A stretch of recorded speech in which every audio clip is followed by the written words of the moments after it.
Hello friends, మనం వీర హనుమాన్లో భాగంగా సీతా దర్శనం అనే వృత్తాంతం గురించి తెలుసుకుందాం.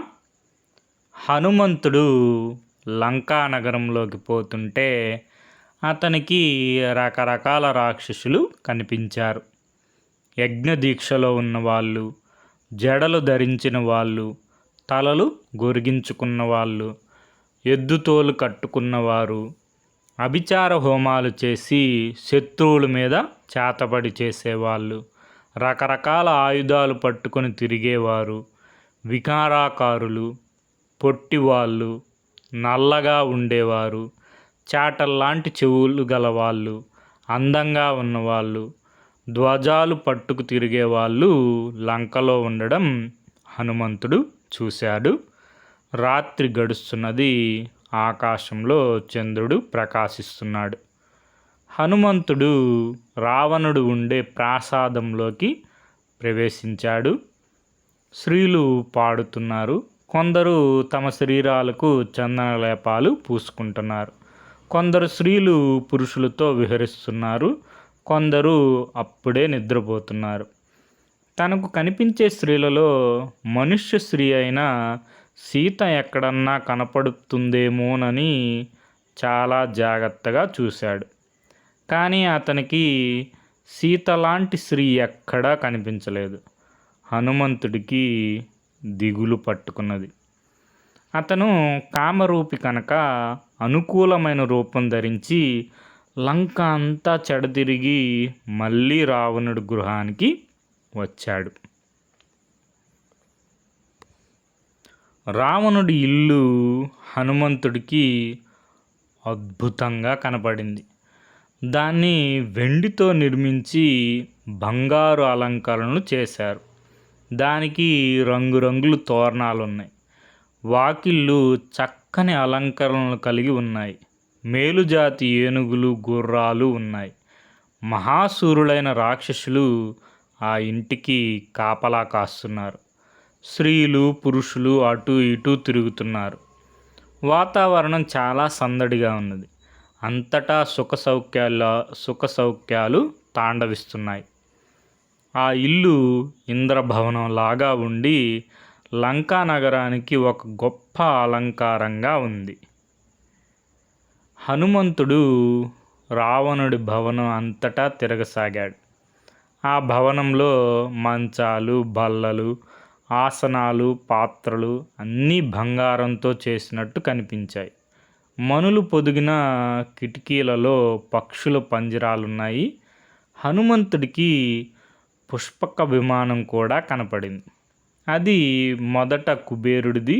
అందులో కొండలు, భూమి, పూల చెట్లు, పద్మాలు గల కోనేరులు చిత్రించి ఉన్నాయి. అది చాలా పెద్ద విమానం. అందులో ఎంతమందికైనా చోటు ఉంటుందట.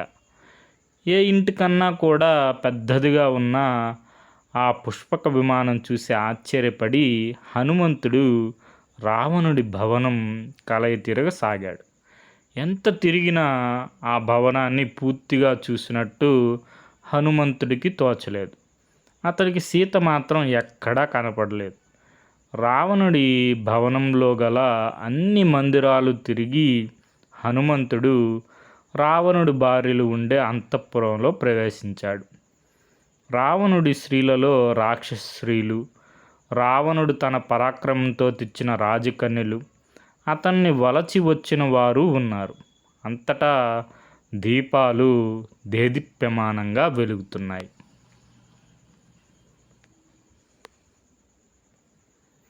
రావణుడి అంతఃపురంలో అనేక మంది స్త్రీలు నిద్రావస్థలో ఉన్నారు. వాళ్ళు చిత్ర కంబళాల మీద రకరకాల బట్టలు, నగలు, పూలమాలలు ధరించి పడుకొని ఉన్నారు. అప్పటికి అర్ధరాత్రి గడిచి ఉండడం చేత, అందరూ బాగా తాగి ఉండడం చేత ఎక్కడ కూర్చుండబడిన వారు అక్కడే రకరకాల భంగిమలలో ఒళ్ళు మరిచి నిద్రిస్తున్నారు. హనుమంతుడు జాగ్రత్తగా అందరి ముఖాల్లోకి చూశాడు. అతను మంచం మీద నిద్రపోతున్న రావణ్ణి కూడా చూశాడు. రావణుడి చేతులు 5 తలలు గల మహాసర్పాల్లాగా ఉన్నాయి. అతని శరీరానికి రక్తచందనం పూసి ఉంది. పెద్ద శరీరం కలిగి అతను పడుకున్న పర్వతంలాగా ఉన్నాడు. అతని శరీరం అంతటా ఆభరణాలున్నాయి. రావణుడిలాగే అతని భార్య మండోదరి కూడా వేరే ఒక మంచం మీద పడుకొని ఉన్నది. ఆమె అందచందాలు, యవ్వనము చూసి హనుమంతుడు ఆమె సీత అయి ఉంటుందనుకొని చాలా సంతోషించాడు. కానీ మరుక్షణమే అతని ఆనందం మాయమైంది. రాముణ్ణి విడిచిన సీత అలంకరించుకుంటుందా? ఆమెకు నిద్రాహారాలుంటాయా? ఆమె పరపురుషుడికి భార్య అవుతుందా? తాను చూసినది సీత కాదని హనుమంతుడు నిర్ణయించుకున్నాడు. అతను అక్కడి నుంచి కదిలాడు. హనుమంతుడు సీత కోసం ప్రతి పొదరిల్లు, ప్రతి చిత్రశాల వెతికాడు. అతనికి ఒక అనుమానం వచ్చింది. సీత చచ్చిపోయి ఉంటుందా? తనకు లోబడలేదని రావణుడు ఆమెను చంపేసి ఉంటాడా? లేక ఈ వికారాకారులైన రాక్షసులను చూసి సీత ప్రాణాలు పోయి ఉంటాయా? సుగ్రీవుడు పెట్టిన గడువు తీరిపోయి ఎంతో కాలమైంది కదా. సీతను చూడకుండా ఎలా తిరిగిపోవడం? తాను ఇలాగే తిరిగిపోతే నువ్వు ఎందుకు వెళ్ళి వచ్చినట్టు అని అందరూ తనను అడగరా? తాను ఏమని చెప్పాలి? ఏమైనా చింతిస్తూ కూర్చోవడం వల్ల ఫలం ఉండదనుకొని హనుమంతుడు దూర ప్రదేశాలు వెతకడానికి బయలుదేరాడు. అతను ఎత్తులు ఎక్కాడు, లోతులు దిగాడు, పాతాళ గృహాలు ప్రవేశించాడు, అడవులు బావులు వెతికాడు. అతనికి ఎందరెందరో రాక్షస స్త్రీలు కనిపించారు కానీ సీత మాత్రం కనపడలేదు. అందగెత్తులు కనిపించినప్పుడల్లా అతనికి ఆశ కలిగేది. వాళ్ళు సీతకారని తెలియగానే విచారం పట్టుకునేది. సీత రావణుడు తీసుకువస్తూ ఉండగానే మధ్యదారిలో పడిపోయిందేమో, భయపడి సముద్రంలో పడిపోయిందేమో, లేక రాముడి కోసం మనోవేదన పడి చచ్చిపోయిందో. సీతను తాను చూడలేని పక్షంలో హనుమంతుడు సముద్ర తీరాన చితి పేర్చుకొని కాలిపోవడానికి సిద్ధపడ్డాడు. అలా కాకుండా రావణాసురుని చంపేస్తే తగిన ప్రతిక్రియ అవుతుందని అతనికి తోచింది. లేకపోతే రావణుని యజ్ఞ పశువులాగా పట్టుకొని తీసుకుపోయి రాముడు ముందు పెట్టవచ్చు. ఇలా అనుకుంటున్న హనుమంతుడికి దూరంగా ఎత్తైన చెట్లు గల వనం ఒకటి కనపడింది. అది అశోకవనం. హనుమంతుడు ఆ వనాన్ని ఇంకా వెతకలేదు. దాని జాడ కూడా అతనికి ఇప్పుడే తెలిసింది. అక్కడ కూడా సీత కోసం వెతకడానికి హనుమంతుడు నిశ్చయించుకున్నాడు. అతను అతివేగంగా దూకుతూ అశోకవన ప్రాకారం చేరాడు. అతను తన దేహాన్ని మరింత చిన్నది చేసి ఆ వనంలో రకరకాల చెట్లు చూశాడు. అప్పుడే ఆరంభమవుతున్న వసంతకాల కారణంగా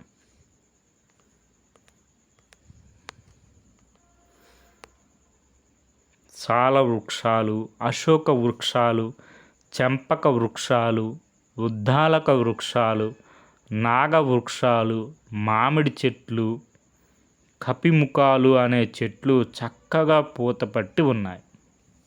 అనేక వృక్షాలకు లతలు పెనవేసుకొని ఉన్నాయి. ప్రాకారం మీద కూర్చొని ఉన్న హనుమంతుడు చెట్లలోకి బాణంలాగా దూకి చెట్ల మీదుగా పోసాగాడు. చెట్ల మీద నిద్రపోతున్న పక్షులు కలవరపడుతూ లేచి అరిచాయి. చెట్ల మీద పూలు అతని శరీరం నిండా పడ్డాయి. అతనికి ఆ అశోకవనంలో కోనేర్లు, తిన్నెలు, వెండి బంగారాలతో అలంకారార్థం తయారు చేసిన కృత్రిమ వృక్షాలు కనిపించాయి. అశోకవనంలో ఒక క్రీడా పర్వతం కూడా ఉన్నది. దాని మీద ఎత్తైన వింత శిఖరాలు, అనేక రాతి ఇళ్ళు, చెట్లు ఉన్నాయి. దాని మీద మంచి ఒక నది లాంటిది కిందకి ప్రవహిస్తూ ఉన్నది. వనంలో ఒక దిగుడు బావి ఉన్నది. దాని చుట్టూ ఎత్తైన మేడలున్నాయి, బంగారు తిన్నెలున్నాయి.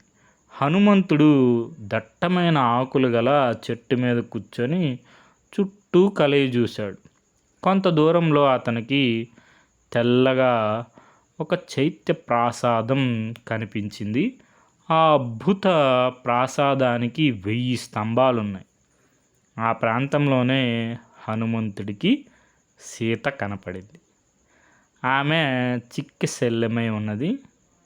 మాసిపోయిన పసుపు పచ్చ చీర ధరించి ఉన్నది. గొప్ప విచారంలో కన్నీరు కారుస్తూ ఉంది. ఆమె చుట్టూ రాక్షస స్త్రీలు ఉన్నారు. రావణుడు ఎత్తుకుపోయినప్పుడు హనుమంతుడు ఆమెను చూశాడు. ఆ పోలికలు కొన్ని కనిపిస్తున్నప్పటికీ ఆమెలో మార్పు చాలా ఉన్నది. ఆమె ఋష్యముఖ పర్వతం మీద కొన్ని నగలు పడేసింది. అలా పడవెయ్యని ఆభరణాలు రాముడు వర్ణించి చెప్పారు. వాటిని హనుమంతుడు గుర్తించగలిగాడు. అంతేగాక ఆమె పడవేసిన ఆభరణాల స్థానంలో ఇప్పుడు ఆమెకు ఏ ఆభరణాలు లేవు. గుర్తించడం ఎంత కష్టంగా ఉన్నా ఈమె సీతే అయి ఉండాలని హనుమంతుడు నిశ్చయించుకున్నాడు. అతనికి అమితమైన ఆనందం కలిగింది. తాను రాక్షస స్త్రీల కంట పడకుండా ఉండడానికి గాను ఎత్తుగా ఉండి ఆకులతో గుబురుగా ఉన్న కొమ్మల చాటును దాగి ఉండి సీతను, ఆమె చుట్టుముట్టి ఉన్న రాక్షస స్త్రీలను శ్రద్ధగా గమనించాడు. రాత్రి చాలా వరకు గడిచిపోయింది. రాక్షసులు వేదాధ్యయనం ప్రారంభించడం హనుమంతుడికి వినిపించింది. అదే సమయంలో మంగళవాద్యాలు మోగాయి. రావణుడు మేలుకున్నాడు. మేలుకుంటూనే అతనికి సీత జ్ఞాపకం వచ్చింది. అతను వెంటనే అలంకరించుకొని అశోకవనానికి బయలుదేరి వచ్చాడు. అతని వెంట 100 మంది దేవతా స్త్రీలు, గంధర్వ స్త్రీలు వచ్చారు. కొందరు స్త్రీలు బంగారు దివిటీలు పట్టుకున్నారు. మరికొందరు చామారాలు, విసనకర్రలు పట్టుకున్నారు. కొందరు స్త్రీలు కత్తులు పట్టుకొని అతను వెనక నడిస్తే మరికొందరు బంగారు పాత్రలో నీరు తీసుకొని అతని ముందు నడిచారు. ఒక ఆమె రావణుడికి గొడుగు పట్టింది.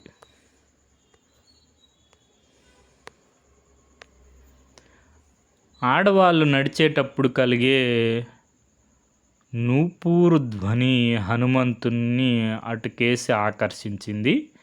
దీపాల వెలుతురులో అతను రావణ్ణి చూశాడు.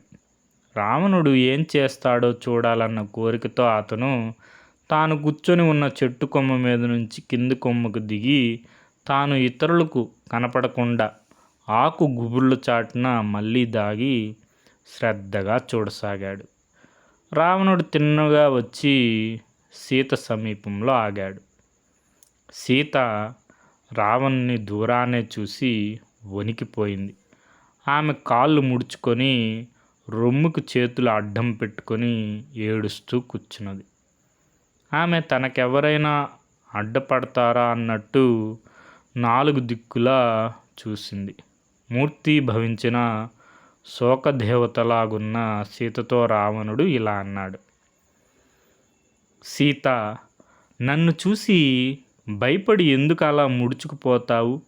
నీ అందం చూసి మోహించాను, నన్ను స్వీకరించు. నీకు ఇక్కడ నా భయం కానీ ఇతరుల భయం కానీ ఏమాత్రమూ లేదు. నీకు నా మీద ప్రేమ కలగలేదు, అందుచేత నేను నిన్ను తాకను. దుఃఖించకు. మాసిన బట్టతో ఉపవాసాలుంటూ తల దువ్వుకోకుండా ఇలా ఉండడం నీకు తగదు. నన్ను స్వీకరించి పూలమాలలు ధరించు, మంచి నగలు పెట్టుకో, మేలైన మద్యాలు తాగు, మంచి మంచాల మీద పడుకో, ఆటపాటలతో కాలం గడుపు, సుఖంగా ఉండు. నీ యవ్వనం వృధా కానీకు. నీ వంటి సుందరి సృష్టిలో లేదు. నేను పరపురుషుణ్ణి అనే భ్రమ వదులుకో. నిన్ను నా పట్టమహిషిగా చేస్తాను. నీ దాసునిగా ఉంటాను. నీకు ఏం కావాలన్నా నన్ను ఆజ్ఞాపించు. అడవుల పాలైన ఆ రాముడు నీకెందుకు? అతనింకా బతికి ఉన్నాడన్న ఆశలు పెట్టుకోకు. అతను నిన్ను చూడడానికైనా ఇక్కడికి రాలేడు అని చెప్పి రావణాసురుడు సీతాదేవితో అన్నాడు. రావణుడు అలా అన్న మీదట సీత భయంతో వణుకుతూ ఏడుపు గొంతుతో ఒక గడ్డి పూచను చేతబట్టుకొని దానితో ఇలా అన్నది, నువ్వు నన్ను గురించి ఆలోచించకు. పాపికి ఉత్తమ లోకం ఎంత అసాధ్యమో నేను నీకు అంత అసాధ్యమైన దాన్ని. నేను గొప్ప కులంలో పుట్టిన పుణ్యాత్మురాలిని, తప్పుడు పనులు చేసేదాన్ని కాను, పతివ్రతను. నేను పరపురుషుడి భార్యను. నీ భార్యలు ఎలా ఉండాలని కోరుకుంటావో ఇతరుల భార్యలు అలాగే ఉండాలనుకో. నీకు బుద్ధి చెప్పేవారు లేక ఇలాంటి బుద్ధులు అవలంబించావు, లేదా వినాశకాలం వచ్చి వాళ్ళ మాటలు నువ్వు వినటం లేదో, నీ మూలాన ఈ లంక త్వరలో నాశనం అవుతుంది. అప్పుడు ప్రజలందరూ సంతోషిస్తారు. నాకు నీ అంతఃపురము, అధికారాలు, సంపద అవసరం లేదు. నేను రాముడికి మాత్రమే తగిన భార్యను. క్షేమంగా ఉండగోరితే ఆ రాముడితో మైత్రి చేసుకో. అతను ఉదారుడు కనుక నీ తప్పు క్షమించి వదిలిపెడతాడు. నేను కూడా నీ పక్షాన మాట్లాడతాను. చిత్తశుద్ధితో నన్ను రాముడికి తిరిగి ఇచ్చేయి. జనస్థానంలో రాముడు నీ వాళ్ళందరినీ చంపడం చూసి దొంగతనంగా నన్ను తీసుకువచ్చిన పిరికివాడివి, అధముడివి. నిన్ను రామలక్ష్మణులు అవలీలగా చంపగలరు అని సీతాదేవి గడ్డిపూచతో అంది. ఆ మాటలకు రావణుడికి చాలా కోపం వచ్చింది. అతను సీతతో ఇలా అన్నాడు, సీత, నువ్వు అన్న ప్రతి మాటకు నేను నిన్ను చంపవచ్చు. కానీ నీ మీద గల మోహం నా కోపాన్ని అణిచిపెట్టుతున్నది. నేను నీకిచ్చిన గడువులో ఇంకా 2 మాసాలు మిగులున్నాయి. ఆ తరువాత నువ్వు నా భార్యవవుతావు. అందుకు ఒప్పుకోకపోతే నిన్ను చంపి వండించుకొని తినేస్తాను అని రావణాసురుడు సీతాదేవితో అన్నాడు. రావణుడు ఇలా క్రూరంగా సీతతో మాట్లాడినందుకు అతని వెంట ఉన్న రాక్షసులు కొందరు నొచ్చుకొని తమ కళ్ళతో సీత పట్ల సానుభూతి చూపారు. రావణుడు అక్కడ ఉన్న భయంకర ఆకారం గల రాక్షసులతో, ఈ సీత మనసు నా మీద మళ్ళేటట్టు చేయండి, సామధాన భేద దండోపాయాలన్నీ ప్రయోగించి చూడండి అన్నాడు. అప్పుడు రావణుడి భార్యలందరిలోకి చిన్నదైన ధ్యానమాలిని అనే రాక్షస్త్రీ రావణ్ణి కౌగిలించుకొని, నీకు నేనున్నాను కదా, రాక్షస రాజువైన నీకు ఈ మనుష్య స్త్రీ దేనికి? నీకు భార్య అయ్యే గీత ఈవిడికి బ్రహ్మదేవుడు రాసి పెట్టలేదు, అందుకే నిన్ను నిరాకరిస్తుంది. ఇష్టం లేని మనిషిని కోరి ఏం ప్రయోజనం? నీకోసం పడిచచ్చేదాన్ని నేనున్నాను కదా అన్నది. రావణుడు ధ్యానమాలిని మాటలకు నవ్వుతూ ఆమెను విడిపించుకొని వెనక్కు తిరిగి తన ఇంటికి వెళ్ళిపోయాడు. అతను వెళ్ళగానే రాక్షస్త్రీలు సీత చుట్టూ చేరి ఆమెను నిందించారు. వారిలో ఏకజట, హరిజట, ప్రగస, వికట, దుర్ముఖి అనే వాళ్ళు ఉన్నారు. రావణుడు ఎంత గొప్పవాడో, అతనికి భార్య కావడం ఎంత గొప్ప విషయం, సీత అతన్ని నిరాకరించడం ఎంత బుద్ధి తక్కువ పనో వివరించి చెప్పారు. సీత వాళ్ళతో ఇలా మాట్లాడడం పాపమని మీకు తెలీదా? మీరందరూ కలిసి నన్ను పిక్కు తిన్నా నాకు సమ్మతమే కానీ నేను రావణుడి భార్యను మాత్రం కాను అని సీత వాళ్ళతో అన్నది. అప్పుడు రాక్షస్త్రీలు సీతను భయపెట్టసాగారు. వాళ్ళు అనే మాటలన్నీ చెట్టు మీద ఉన్న హనుమంతుడు వింటూనే ఉన్నాడు. సీత రాక్షస్త్రీలతో సహా వచ్చి హనుమంతుడు ఎక్కి ఉన్న శింశూప వృక్షం కిందనే కూర్చున్నది. అప్పుడు వినత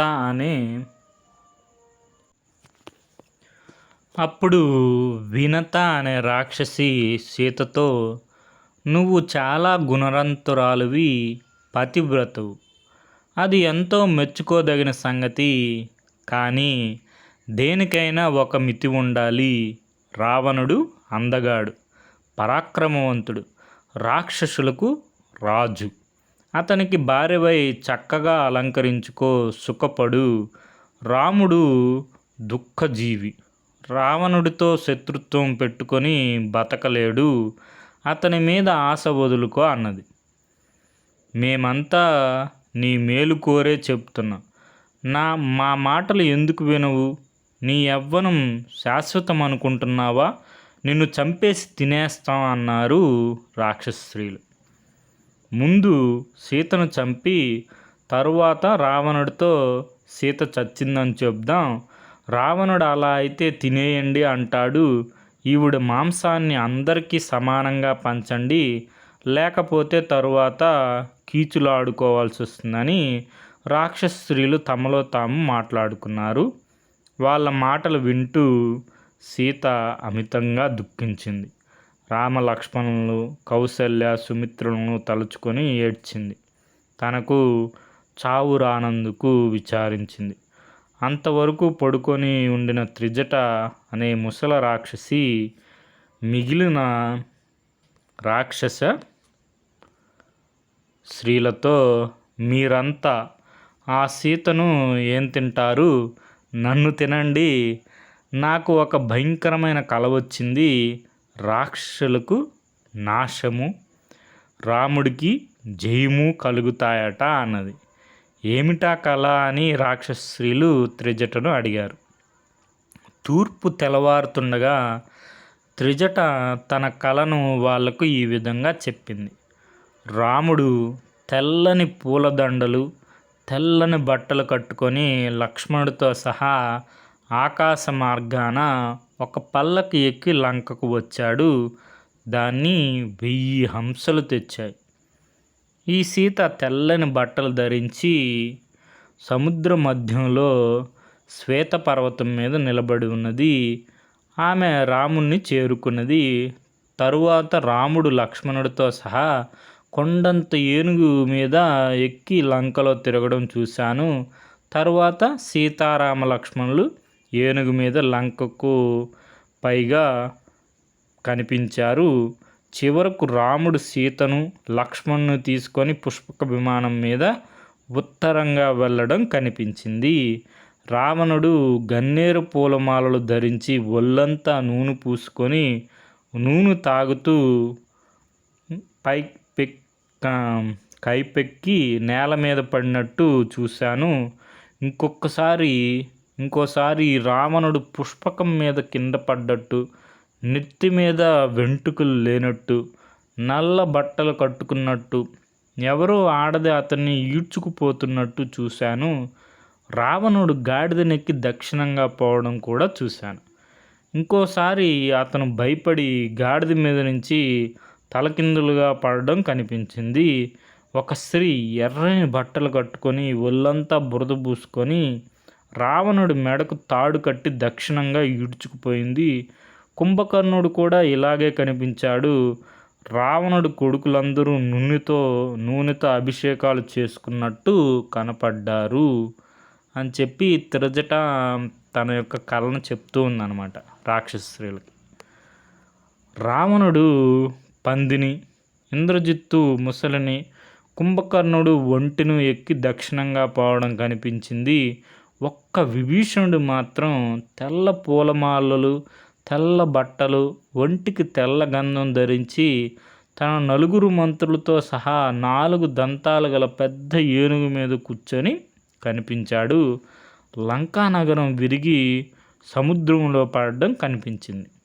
ఇలా చాలాసేపు తనకు వచ్చిన కలలో విశేషాలు రాక్షస స్త్రీలకు చెప్పి త్రిజట, మీరు దూరంగా ఉండండి, రాముడికి సీత దొరికిందో అనుకోండి, సీతతో చెప్పేదేదో మంచిగానే చెప్పండి, మనం సీత నుంచి ఆ భయం కోరుకోవడం మంచిదనుకుంటాను అన్నది. చెట్టు మీద నుంచి అంతా చూస్తూ అంతా వింటున్న హనుమంతుడికి సీతను ఎలా ఓదార్చాలో తెలియలేదు. ఆమెతో మాట్లాడకుండా తిరిగి వెళ్ళడం అర్థం లేని పని. రాక్షస స్త్రీలకు అనుమానం కలిగించి రాక్షస వీరులతో యుద్ధం తెచ్చుకోవడం అవివేకం. యుద్ధంలో జయమే కలుగుతుందని చెప్పడానికి లేదు. ఒకవేళ తాను రాక్షసులను చంపినా తిరిగి సముద్రాన్ని దాటే శక్తి మిగలకపోవచ్చు. సీత తనను మాయా రూపంలో ఉన్న రాక్షసుడని భయపడకుండా చూడాలి. అన్ని విధాలా ఆలోచించి హనుమంతుడు ఇలా ఒక కథ సీతకు వినిపించేలాగా చెప్పాడు. దశరథుడు అనే గొప్ప రాజుకు రాముడు అనే పెద్ద కొడుకు ఉండేవాడు. ఆ రాముడు తండ్రి ఆజ్ఞ చేత భార్యను తమ్ముణ్ణి వెంట పెట్టుకొని అరణ్యానికి వెళ్ళాడు. అరణ్యంలో ఆ రాముడు శూరులైన రాక్షసులను అనేక మందిని చంపాడు. జనస్థానంలో అనేక మంది రాక్షసులు రాముడి చేతిలో చచ్చారని విని రావణుడు మాయాలేడి ద్వారా మోసం చేసి సీతను ఎత్తుకుపోయాడు. రాముడు తన భార్య కోసం అరణ్యాలలో వెతుకుతూ పోగా సుగ్రీవుడు అనే వానరుడితో స్నేహం కుదిరింది. రాముడు వాలి అనే వానర రాజును చంపి సుగ్రీవుడికి వానర రాజ్యం ఇప్పించాడు. సుగ్రీవుడు ఆజ్ఞాపించగా అనేక వేల వానరులు సీతాదేవిని వెతకడానికి అన్ని దిక్కులకు బయలుదేరారు. వారిలో ఒకడనైన నేను 100 యోజనాల సముద్రాన్ని దాటి వచ్చాను. రాముడు వర్ణించినట్టుగానే ఉన్న సీతను చూశాను. ఇంతవరకు చెప్పి హనుమంతుడు ఆగాడు. అతని మాటలను పూర్తిగా విన్న సీత నిర్ఘంతపోయి తల ఎత్తి చెట్టులోకి చూసింది. ఎంతో శ్రమపడి అంతటా కలయి చూసిన మీదట ఆమెకు హనుమంతుడు కనిపించాడు. తెల్లని బట్ట కట్టుకొని చెట్టు కొమ్మల మధ్య మెరుపులాగా కనిపించిన హనుమంతుని చూడగానే సీతకు కాస్త భయం పుట్టింది. ఆపదలో కనిపించే కోతి రూపం తనకు కనిపించిందని ఆమె చాలా దుఃఖించింది. రాక్షస స్త్రీలు వినిపోతారని ఆమె నిశ్శబ్దంగా ఏడ్చింది. లంకలో రాముడి కథ చెప్పే వాళ్ళుండడం అసంభవం కాబట్టి తాను కలగంటున్నానేమోనని ఆమె అనుకున్నది. కలలో కోతి కనిపించడం చాలా చెడ్డది. రాముడికి ఏమి ఆపదొస్తుందో అని భయపడింది. అయితే తనకు నిద్ర లేనప్పుడు కల ఎలా వస్తుంది? తాను అస్తమానం రాముని గురించే ఆలోచించడం వల్ల తనకు రాముడి విషయం విన్నట్టు భ్రమ కలిగి ఉంటుందని ఆమె అనుకున్నది. ఏమైనా తాను విన్న మాటలు నిజం కావాలని ఇంద్రుడికి, బృహస్పతికి, బ్రహ్మకు, అగ్నిహోత్రుడికి మనసులోనే దండాలు పెట్టుకున్నది. ఈ లోపల హనుమంతుడు చెట్టు మీద నుంచి నేల మీదకు దూకి సీతను సమీపించి చేతులు జోడించి నమస్కారం చేసి, అమ్మా, పతివ్రతలాగా కనిపిస్తున్నావు, నువ్వెవరు? ఎందుకు కంటనీరు కార్చుతున్నావు? నిన్ను చూస్తే ఏ దేవగణానికో చెందిన దానివి అనిపిస్తున్నది. నీ కొడుకు, తండ్రి, సోదరుడు, భర్త ఎవరు? ఒకవేళ నువ్వు రావణుడి చేత జనస్థానం నుంచి అపహరించి తేబడిన సీతవే అయితే ఆ సంగతి వెంటనే చెప్పు. నీకు అన్ని విధాలా శుభం కలుగుతుంది అన్నాడు. దానికి సీత హనుమంతుడితో ఇలా అన్నది. నేను దశరథ మహారాజు కోడలిని, విదేహరాజైన జనకుడి కూతుర్ని. నా పేరు సీత. రాముడి ఇంట 12 ఏళ్ళు సమస్త సుఖాలు అనుభవించాను. 13వ ఏట రాముడికి పట్టాభిషేక ప్రయత్నాలు జరుగుతుండగా దశరథుడి భార్యలో కైకేయి అనే ఆమె రామ పట్టాభిషేకం జరిగితే తాను నీరు, ఆహారము విసర్జించి చనిపోతానని రాముణ్ణి అరణ్యానికి పంపమని అన్నది. లోగడ కైకేయికి వరాలు వాగ్దానం చేసి ఉన్న దశరథుడు అసత్యానికి పాల్పడలేక రాముడికి ఇస్తానన్న రాజ్యాన్ని తిరిగి రాముడి నుంచి తీసుకున్నాడు. రాముడు తండ్రి మాటలకు మనస్ఫూర్తిగా సమ్మతించి నారబట్టలు కట్టుకొని బయలుదేరుతూ నన్ను కౌశల్య దగ్గర ఉండమన్నాడు. రాముణ్ణి విడిచి స్వర్గంలో కూడా ఉండలేను. అందుచేత నేను అతని కన్నా ముందే అరణ్యానికి బయలుదేరాను. అలాగే సుమిత్ర కొడుకైన లక్ష్మణుడు కూడా రాముడితో పాటు బయలుదేరాడు. మేము దండకారణ్యంలో ఉంటుండగా దుర్మార్గుడైన రావణుడు నన్ను ఇక్కడికి తెచ్చాడు. రావణుడు నన్ను ఇంక 2 మాసాల పాటు ప్రాణాలతో ఉండనిస్తానన్నాడు. తరువాత నేను చచ్చిపోతాను. ఈ మాటలు విన్న హనుమంతుడు విచారంతో సీతను ఇలా ఓదార్చాడు. సీతాదేవి, నేను రాముడి దూతగా నీ వద్దకు వచ్చాను. రాముడు క్షేమంగా ఉన్నాడు. లక్ష్మణుడు నీకు నమస్కరించినట్టు చెప్పమన్నాడు. రామలక్ష్మణుల మాట వినగానే సీతకు ఒళ్ళు పొంగిపోయింది. కానీ హనుమంతుడు మెల్లిగా తనను సమీపించడం చూసి ఆమె రావణుడు ఈ కోతి రూపంలో వచ్చాడని భయపడి తాను పట్టుకొని నిలబడి ఉన్న చెట్టు కొమ్మను వదిలిపెట్టి నేల మీద కులబడింది. తనను సీత సంశయించి భయపడుతున్నదని గ్రహించి హనుమంతుడు ఆమెకు నమస్కరించాడు. కానీ సీత అతని కేసి చూడక నిట్టూర్పులు విడుస్తూ, నువ్వు రావణుడివే అయితే ఇలా మాయా కోతి రూపంలో వచ్చి నన్ను దుఃఖపెట్టడం మంచిది కాదు. జనస్థానంలో కూడా ఇలాగే సన్యాసి రూపంలో వచ్చావు. అలా కాక నువ్వు రాముడు దూతవే అయితే రాముడి గుణగణాలు చెప్పు అన్నది. రావణుడే మాయా రూపంలో వచ్చాడన్న అనుమానంతో పాటు తాను కలగంటున్నట్టు తనకు మతి చెలించినట్టు కూడా అనుమానాలు కలిగి సీత మనస్సు చాలా శోభించింది.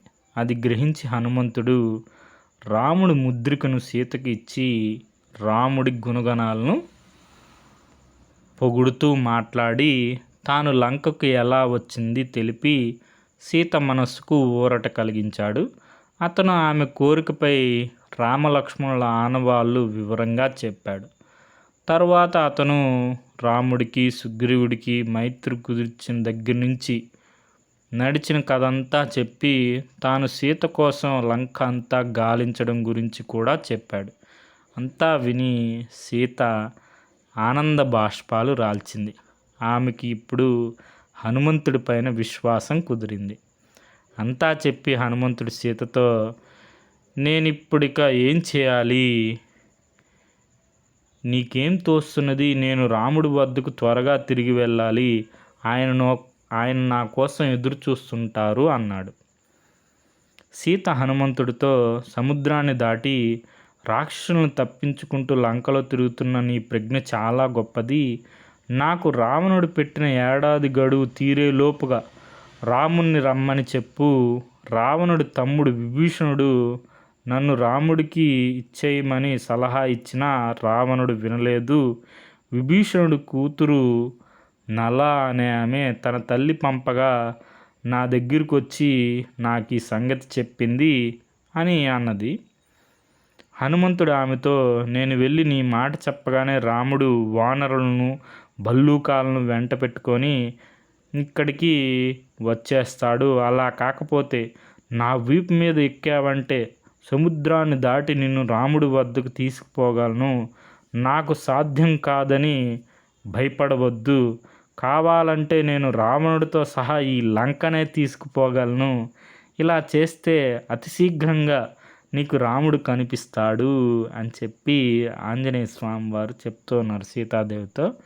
ఇంత చిన్న శరీరంతో నన్ను అమితమైన దూరం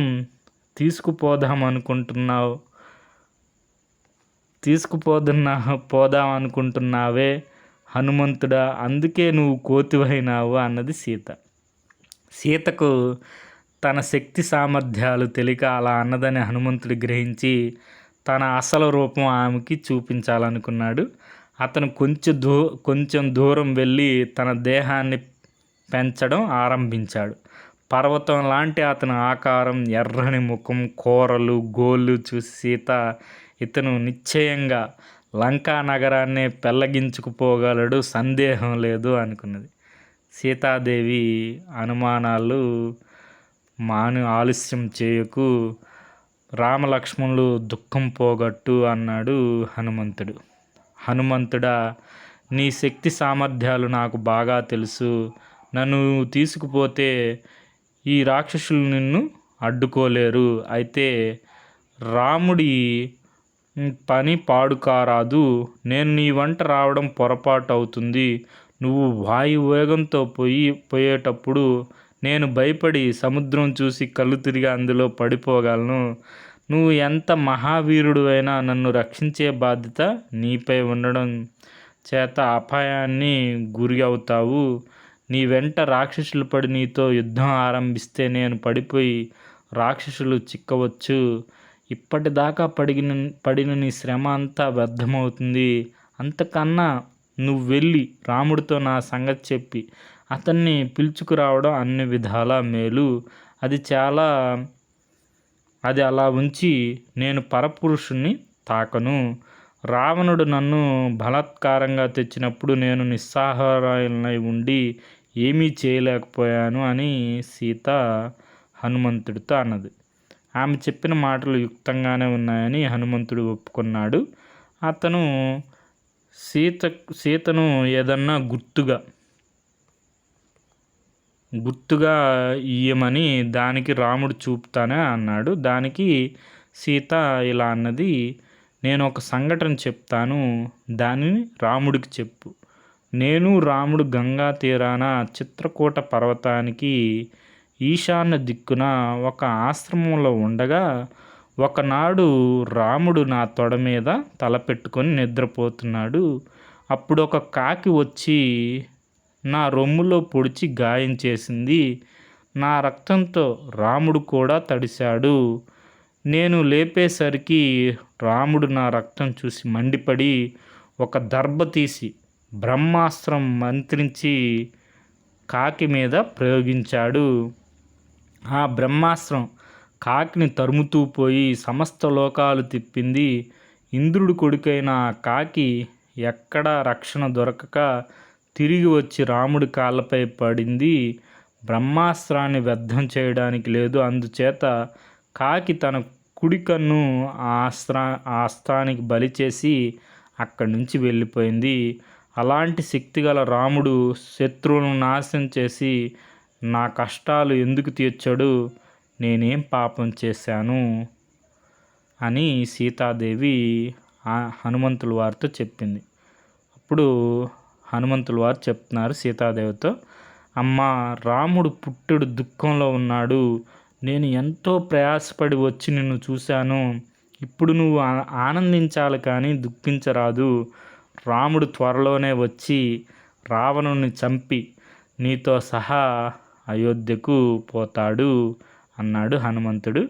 సీత హనుమంతుడితో, హనుమంతుడా, నువ్వు రాముడిని చూడగానే నాకు బదులుగా సాష్టాంగ నమస్కారం చెయ్యి. లక్ష్మణుడు ఉత్తముడు. అతను సమస్తము విడిచిపెట్టి రాముడు వెంట అరణ్యాలకు వచ్చాడు. అతన్ని క్షేమ అడిగానని చెప్పు అంటూ తన కొంగును కట్టుకొని ఉన్న చూడామణిని తీసి హనుమంతుల వారికి సీతాదేవి ఇచ్చింది. హనుమంతుడు చిన్న రూపంలోనే ఉన్నప్పటికీ తల వెంట్రుకలు దూరవలసిన రంధ్రంలో అతని చెయ్యి దూరలేదు. అందుచేత అతను దానిని తన వేలికి తగిలించుకొని సీతకు ప్రదక్షిణ నమస్కారాలు చేసి నిలబడ్డాడు. హనుమంతుడా, రాముడు ఈ చూడమని చూడగానే నా తల్లిని, నన్ను, దశరథుని గుర్తుకు తెచ్చుకుంటాడు. ఇక జరగవలసిందంతా నీ మీదనే ఆధారపడి ఉన్నది. నా దుఃఖం తీరే మార్గం నువ్వు ఆలోచించి చెయ్యి అని సీత అన్నది. ఆమె సుగ్రీవుని, అతని మంత్రుల్ని, వానరశ్రేష్ఠుల్ని అడిగినట్టు చెప్పమన్నది. ఆమెకి ఇంత చెప్పిన తర్వాత ఒక సందేహం పట్టుకున్నది. హనుమంతుడా, నువ్వైతే ఈ సముద్రాన్ని దాటి రాగలవు, కానీ రామలక్ష్మణులు ఇతర సేనలు ఇక్కడికి ఎలా వస్తారు? రావణుడితో ఎలా యుద్ధం చేస్తారు? నువ్వు యుద్ధం చేసి రావణ్ణి చంపితే రాముడికి కానీ నాకు కానీ ఏమి కీర్తి వస్తుంది అని ఆమె అడిగింది. దానికి హనుమంతుడు, సీతాదేవి, వానర భల్లూక సైన్యాలకు అధిపతి అయిన సుగ్రీవుడు తలుచుకుంటే ఏదైనా చేయగలడు. అతని సేనలో నాతో సమానులు, నన్ను మించిన వాళ్ళు ఎందరో ఉన్నారు. నేనే సముద్రం దాటగా వాళ్ళు దాటడం ఒక లెక్క. అందుచేత నువ్వు విచారించకు. నీకు క్షేమం కలుగుగాక అని సీత వద్ద సెలవు పుచ్చుకొని అక్కడి నుంచి కదిలాడు. కొంత దూరం వెళ్ళాక అతను తనలో సీతను చూశాను, కానీ ఇంకొక చిన్న పని ఉండిపోయింది. శౌర్య పరాక్రమాలు కానీ జరగదు. కొందరు రాక్షసులను చంపితే కానీ మిగిలిన రాక్షసులు మెత్తబడరు. రాక్షసులు ఎలా యుద్ధం చేస్తారో వారి బలం ఏ పాటితో చూసి మరీ కిష్కిందకు తిరిగి వెళ్తాను. రాక్షసులను యుద్ధానికి ప్రేరేపించడానికి సులువైన మార్గం ఏమిటి అని ఆంజనేయ స్వామి వారు ఆలోచించారు. అశోకవనం చాలా అందంగా ఉంది, నందనవనాన్ని పోలి ఉంది. అది రావణుడికి చాలా ఇష్టం అయి ఉండాలి. దీన్ని తాను ధ్వంసం చేస్తే రావణుడికి తప్పక కోపం వస్తుంది. అప్పుడు రావణుడు తనపైకి రాక్షస సేనలు పంపుతాడు, యుద్ధం జరుగుతుంది. తాను ఆ రాక్షసులందరినీ చంపి నిశ్చింతగా కిష్కిందకు వెళ్ళిపోవచ్చు అని అనుకున్నారు. ఇలా ఆలోచించి హనుమంతుడు అశోకవనంలో ఉన్న చెట్లను పడదోయసాగాడు. అతని చెట్లను పడగొట్టడంతో పాటు అందంగా కట్టిన కొలను గట్లు, క్రీడా పర్వతాలు, శిఖరాలను మొత్తం విరిచేశారు. కొద్దిసేపట్లోనే అశోకవనం బీభత్స రూపం ధరించింది. చెట్ల మీద ఉన్న పక్షులన్నీ అటు ఇటు ఎగురుతూ ఆర్తనాదాలు చేశాయి. విరిగిన చెట్లు, తెగిన లతలు, ముఖం వాడిపోయినట్టు అశోకవనమే దుఃఖంలో మునిగిపోయినట్టు కనపడింది. ఇదంతా చేసిన హనుమంతుడు సరాసరి వెళ్ళి అశోకవనం తాలూకు బయట ద్వారం వద్ద నిలబడి రాక్షసుల కోసం ఎదురు చూడసాగారు. చెట్లు విరిగి చప్పుడు, పక్షుల ఆర్తనాదాలు లంకలో వాళ్ళకు వినిపించాయి. అంతదాకా నిద్రపోతున్న రాక్షస స్త్రీలు ఈ ధ్వనులకు లేచి పెంచిన దేహంతో వనాన్ని ధ్వంసం చేస్తున్న హనుమంతుని చూశారు.